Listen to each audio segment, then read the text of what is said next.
I am broke, I am broke আর I am broken. I am broke আর I am broken, এই দুটো বাক্যের মধ্যে পার্থক্য কোথায়? প্রথম বাক্য আই এম ব্রোক, এটা দ্বারা বোঝায় আমার কাছে টাকা নেই।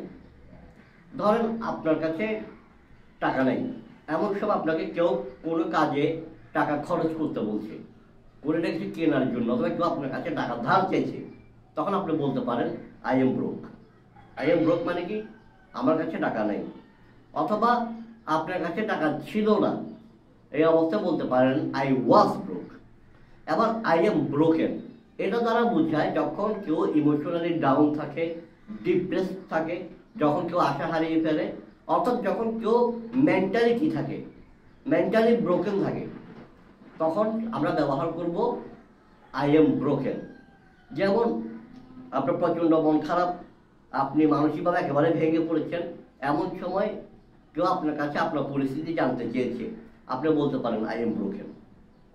অর্থাৎ আপনি মানসিকভাবে একেবারে ভেঙে পড়েছেন। আর যদি বলেন যে আই ওয়াজ ব্রোকেন, অর্থাৎ আপনি মানসিকভাবে একেবারে ভেঙে পড়েছিলেন। অর্থাৎ আই এম ব্রোক, আমার কাছে টাকা নেই, আর আই এম ব্রোক মানে হচ্ছে আমি মানসিকভাবে খুবই ভঙ্গুর অবস্থায় আছি।